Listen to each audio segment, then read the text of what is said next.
छत्रपती संभाजीनगरच्या सिल्लोड तालुक्यातील तळणी येथे जगद्गुरू रामानंद संप्रदायाच्या वतीने नवरात्र उत्सवानिमित्त आयोजित एकनाम जप सोहळा भक्तिमय वातावरणात संपन्न झाला। या सोहळ्यासाठी भक्त, शिष्य, साधक, ग्रामस्थ तसेच नवरात्र उत्सव समितीचे सर्व पदाधिकारी यांची उपस्थिती होती।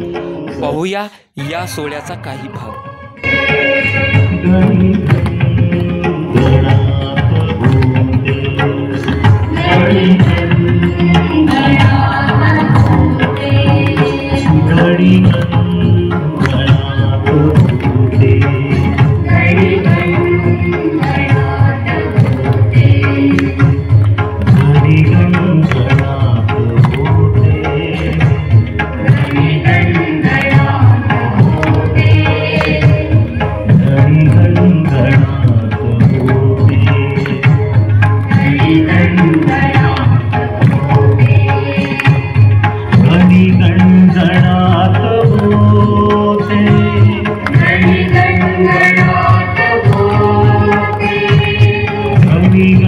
गणात